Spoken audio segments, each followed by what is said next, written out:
Good day mga kabakal at mga ka-skilled worker. It's been a cold morning ngayon dahil pa-winter na dito sa New South Wales, Australia. And sinusulit ko yung view kasi ang ganda ng view dito sa bagong nilipatan namin bahay. Kasi yung dati namin bahay dito sa baba. Pero ngayon dito na kami sa taas. So, ang ganda. Pag-usapan natin kabakal yung application process namin bago kami makarating dito at kailan kami nakaalis. So umabot ng almost a year bago kami nakaalis. At so kwento ko sa inyo yung naging application process namin para magkaroon tayo ng idea. Okay? Nag-apply kami ay December 2022. Okay? So December 2022 to January 2023 ay nagpapasa ako ng mga resume ko sa mga agency sa Pilipinas. Okay. By the way, ang naging agency ko pala ay Caves Treasure Manpower Corporation. At kung mag-a-apply ka rin dyan, ay online na lang sila. Wala silang walk-in. Kasi may mga kabakal tayo na nagtatanong kung pwede ba walk-in, saan ba ang address. Ang address niya ay sa Makati. Okay, pero huwag na kayong mag-walk-in. Mag-search na lang kayo yung legit na page nila. Nasa Facebook din yan sila. At makikita nyo yan kasi napakaraming followers na yan ng Caves Treasure. At nung nag-apply ako, syempre wala rin tayong idea doon sa application process. Kasi first time tayong nag-apply pa abroad. So ang experience lang natin ay 5 years sa Pilipinas. Yan, medyo nakakasilaw, no? Yung araw. Okay. So, yun nga, nagawa tayong resume, hindi rin natin masyado alam kung paano yung resume kasi di ba pag-apply tayo, dami nating iniisip, wala pa tayong resume, wala naman tayong perang pang-placement, di ba? Ang dami nating problema na iniisip. Pero ang point natin dito, kabakal, huwag mo na munang problemahin lalo yung mga pera-pera. Okay? Ang dapat natin gawin is gumawa talaga tayo ng resume muna. Kasi pag gumawa ka ng resume at pinasa mo yan, 'di ba? Yan yung unang step na kung ano man yung mangyari, mag-a-adjust ka na diyan. Okay? So, ang ginawa ko, yun nga, hindi lang yung Caves Treasure yung pinasahan ko ng resume, marami. Lahat na makita ko na legit sa online, pinasahan ko, as well as chinecheck ko rin sa Department of Migrant Workers website kung legit yun, kumbaga. Tapos, syempre, tips na rin mga kabakal. Basta, paano mo ba masasabi na legit yung isang agency? Syempre, hindi agad yan, kumbaga wala yung basta sinisingil, no? Kasi pag yung may mga nangangako sa'yo na ma-hire ka agad, sure ball, hindi, possible hindi yan totoo. Okay, huwag kayong basta magpapaniwala sa ganun, mga kabakal. Kasi, alam mo na, ang pera natin uutangin pa natin yan. Katakot-takot na sakripisyo ang gagawin natin dyan. Okay, so yun nga. Tapos, yun, biglang nag-chat na ng ang Caves Treasure na yung agent or yung staff na nag-chat sa akin or tumawag, sabi sa akin, "Sir, i-update mo ng konti yung resume mo." Binigyan niya ako ng resume format na gusto nila. Tapos, yun nga.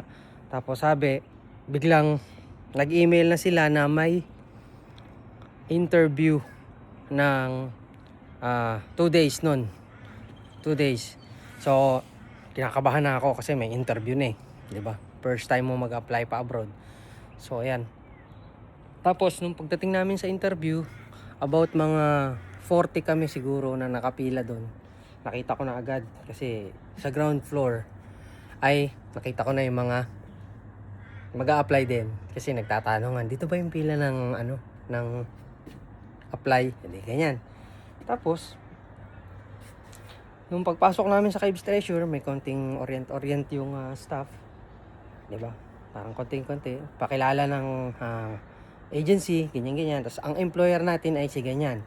So, hindi naman namin alam na yun na mismo talaga yung may-ari ng company na nag-interview sa amin.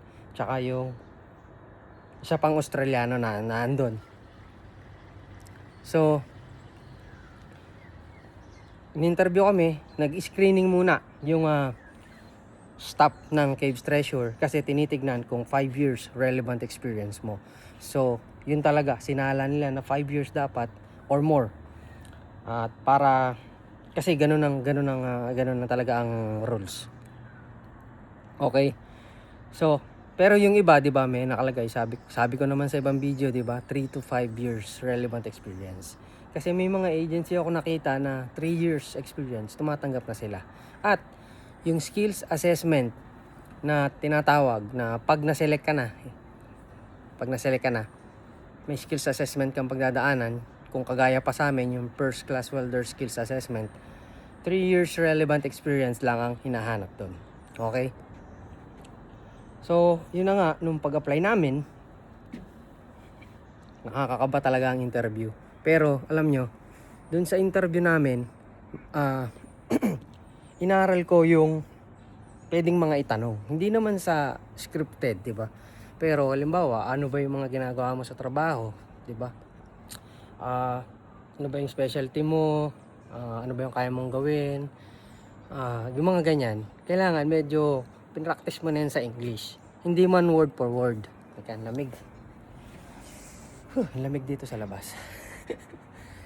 So, bakit mo papraktisin? Para at least di ka masyadong kabahan. Kasi, syempre Australiano yung mag-interview sa'yo. Mas maganda na masabi mo na maayos yung mga sagot mo. Kasi mas malaki yung chance kasi maganda yung communication skills mo, 'di ba? So we all know na alam na natin yung trabaho natin bilang welder. Pero paano kung di mo siya kaya i-communicate? Hindi naman sinasabing very fluent ka sa English. But what I'm trying to say ay nag-English na no? What I'm trying to say is marunong tayo mag-communicate in simple way na maintindihan tayo ng employer. So, kung ex-abroad ka na, alam mo na yung sinasabi ko. Kasi marami ka nang na-communicate ka na sa ibang lahi. And basic English, mas okay. Magkakaunawaan na kayo niyan. So, from the about 40 kami na nag-apply,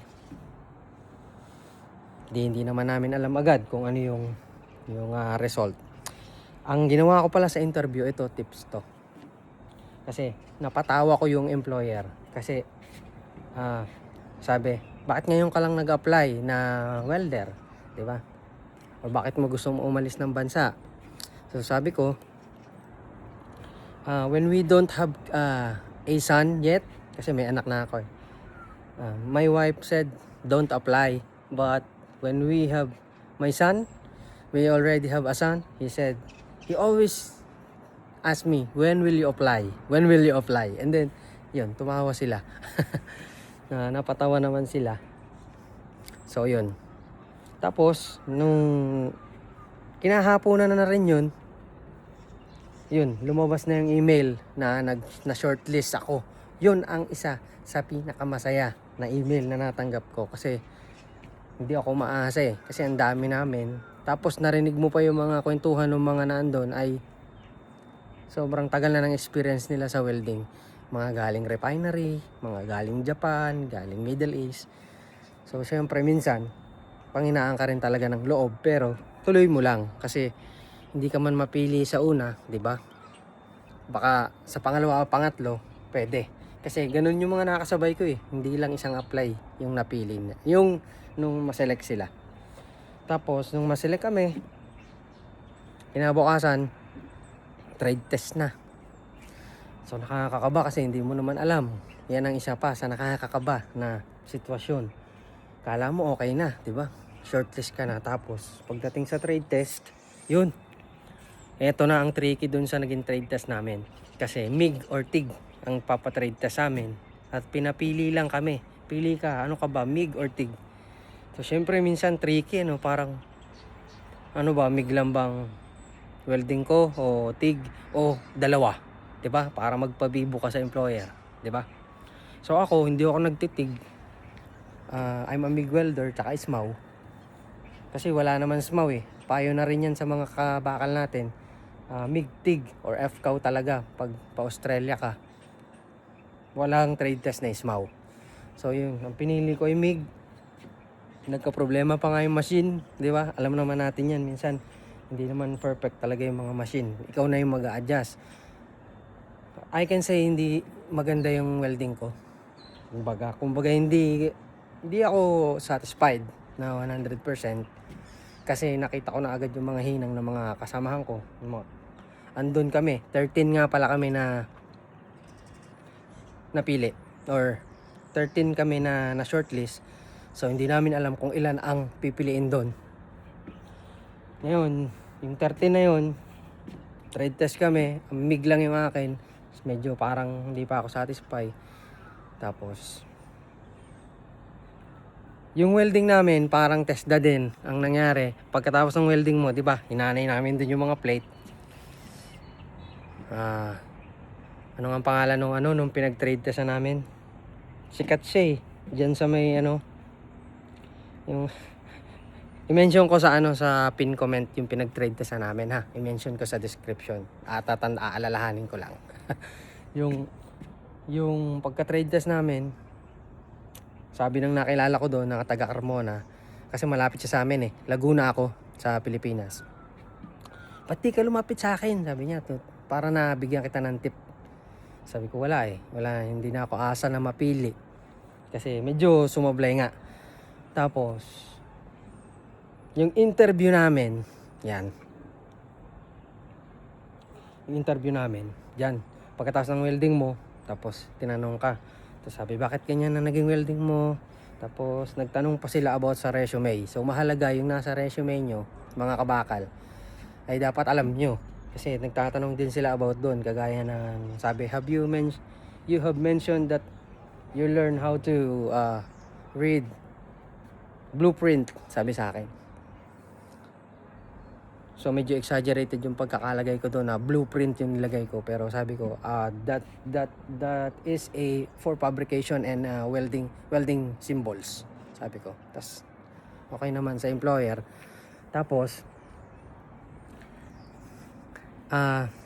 alam ko na natandaan ako nung tatlong nag-interview kasi dalawa yung may-ari ng company at isang Australiano pa. Bakit ko na sabi na natandaan ako? Kasi yung previous interview ko na-recall pa nila yung sinabi ko eh. Okay? Kasi natanong pala nila nung unang interview, yung preliminary, na bakit nga nag-welding ako. Nakapag-college naman ako. Tapos kasi ako ng college, nag-BS Psychology ako. Pero, naging welder, wala. Major in welding. BS Psychology, major in welding. So, sinabi ko nung preliminary interview kung bakit ako nag-welding. Because my father is a welder. And he raised us. That's why I finished my study. So medyo parang naantig ang puso nila doon. 'Di ba? May story. Pero actually guys, minsan lang naman mag-welding ang tatay ko. Tubero kasi ang tatay ko. Pero syempre may mga works din na kumbaga. Pero nilagyan ko ng story kasi yung sagot ko. 'Di ba? So pwede niyo yung magamit na tip. Kasi gusto ng mga Australiano din yung mga family.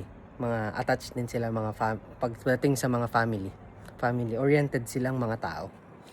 So siguro na-touch naman sila doon. So alam ko natandaan nila ako. So balik tayo nung final interview na-recall nila na your father is a welder. So sabi niyang gano'n, no? So sabi ko natandaan ako. May chance ako kasi natandaan ako nung employer eh. So yun yung isa. Hindi puro skill talaga mga kabakal. Samahan mo rin ng puso para maramdaman din nila kung bakit ka nag-a-apply, 'di ba? So yun, hindi maganda yung 100% yung welding ko, pero nung nag-email na sila kinabukasan, nagulat ako. Parang totoo ba to? Kasi hindi nga 100% maganda yung hinang ko eh. Okay, ang ang hininang pala namin, 'di ba, MIG at TIG ay 3G position. Okay? So MIG, TIG, pili ka, 3G position. So vertical up. Yun lang ang pinahinang sa amin. Also, Pero syempre yung edge preparation, di ba? Manual na bevel yun eh. Bevel, tapos tack, tapos welding na. Yun, ganun na nangyari sa amin. So, nung na-select kami, 6, di ba? Alam nyo ba? 5 sa napili ay ex-abroad at ako ay from the Philippines. So, sobrang saya ko nun dahil nabigyan tayo ng opportunity. So, after nung ating application, after ng trade test, final interview, ay pinaglakad na kami ng skills assessment. Yung skills assessment na pagdadaanan nyo after nyo ma-select ay mahabang proseso din at matagal kasi meron yung theoretical, meron pag-upload ng video at may technical interview. Okay? So nagawa namin yan about 3 to 4 months at nag-process kami ng visa at medical. So yung process na nag-apply ako ng December to January 2023. Tapos lumakad ang application, ang mga requirements namin, lahat ng mga hihingin sa inyong dokumento, lumakad siya February, March, April, tapos May, June, July, August, September, skills assessment namin. Tapos September, mga bare months na yun eh, na-lodge yung aming visa. Tapos lumabas yung visa namin ay katapusan na ng November.